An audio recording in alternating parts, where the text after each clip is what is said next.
1.4 information security governance and risk management. तर या ठिकाणी आज आपण थोडंसं मी तुम्हाला सांगितलं होतं की उद्या पण आपलं जरा उशीर लेक्चर म्हणजे आज बरोबर. तर एकच्याच रुपयात मी चालू केलं होतं, टेक्निकल प्रॉब्लेम आल्यामुळे मी लेक्चर पुन्हा बंद केलं आहे. ओके, तर उद्या आपला तो आहे तो टाईम आपला पडून जाईल उद्याच्या आणि परवाचा. उद्यापासून तो रेग्युलर टाईम चालू होऊन जाईल आपला. ओके, तर या ठिकाणी आपण शिकणार आहे आज 1.4 1.3 तुम्ही मागे जाऊन बघू शकता.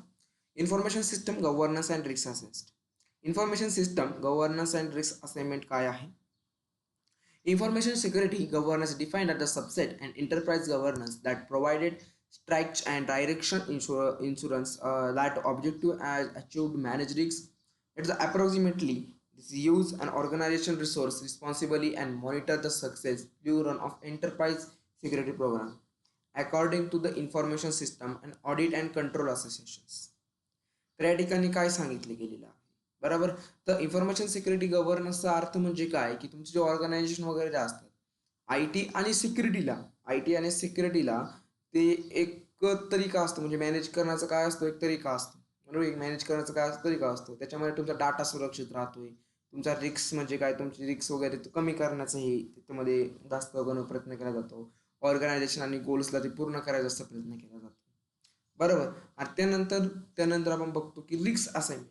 तर रिस्क असाइनमेंट काय आहे मित्र?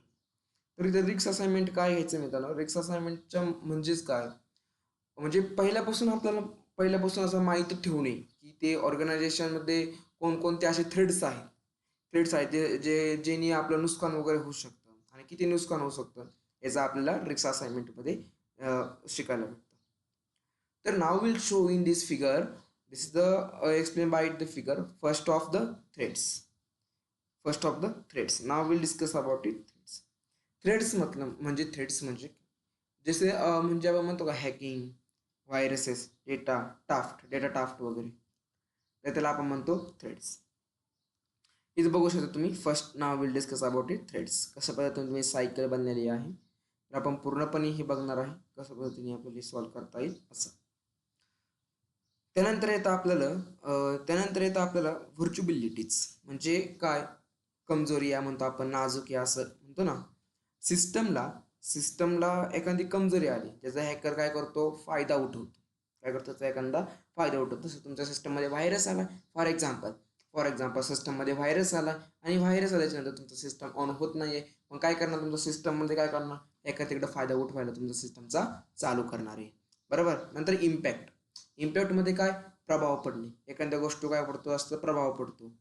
रिक्स होण्यापूर्वी किती नुकसान होतंय हे आपल्याला त्या ठिकाणी बघायचं असतं. म्हणजे तुमची रिक्स वगैरे येते रिक्स असाइनमेंटमध्ये बघितलं आपण जे तुमची रिक्स वगैरे येते त्या रिक्सला किती नुकसान होतंय हे तिथे चेक केलं जातं. लाईकलीहूड अँड एक्झिक्यूट म्हणजे काय की ज्या कमजोरीचा जास्तीत जास्त फायदा तुम्हाला उठवता येतो आणि ते किती त्याचे फायदा उठवण्याचे किती स्वस्त मार्ग आहेत हे त्यामध्ये बघितलं जातं. Risk assignment and tools techniques. रिक्सची माहिती घेणं, रिक्सला बघणं म्हणजे रिक्सला आपण म्हणतो ना रिक्सचा पता करणं किंवा रिक्सला म्हणजे वेगवेगळ्या टूल्स मेथडनी त्याचं हॅकिंग प्रोसेस ऑन करणं किंवा हॅकिंगला त्याची प्रोसेस करणं. Internal external threads intelligence.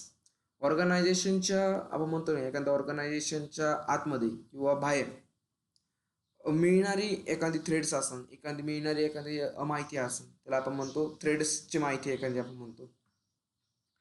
Risk and employment and trojans. तर या ठिकाणी आपल्याला सांगितलेलं ऑर्गनायझेशन्स म्हणजे काय की किती म्हणजे सातवं आपल्याला काय सांगितलेलं रिस्क अप्लायमेंट अँड ट्रोजन्स. ओके, ऑर्गनायझेशनच्या किती रिस्क द्यायची ती तयारी ठेवतं त्यामध्ये बघत असतं. आणि शेवटचं म्हणजे अस्युमिनेशन अँड कंस्ट्रक्शन. रिस्कला असाइनमेंट करायच्या वेळेस ते सामान्य म्हणजे त्याची मान्यता वगैरे आहे का ही लिमिटेशनच्या अंडर बघायचं असतं. एका लाईनमध्ये कसं ध्यानात ठेवायचं आहे तुम्हाला या ठिकाणी. रिस्क मॅनेजमेंट रिस्क असाइनमेंट म्हणजे काय तुमचं एखाद्या धोका पहिचानणं म्हणजे काय धोका एखादा ओळखणं त्याची कमजोरी तुम्हाला त्याची माहिती करून घ्यायची असती. प्लस आणि नुकसान वगैरे आपण करतो नुकसानची फायदे वगैरेची आपल्याला सेंड करायची असती आणि रिस्कला कमी करायची असते आणि प्लॅनिंग करायची फक्त एवढंच. धन्यवाद मित्रांनो. जय हिंद जय महाराष्ट्र. उद्यापासून आपलं लेक्चर टायमा पडेल.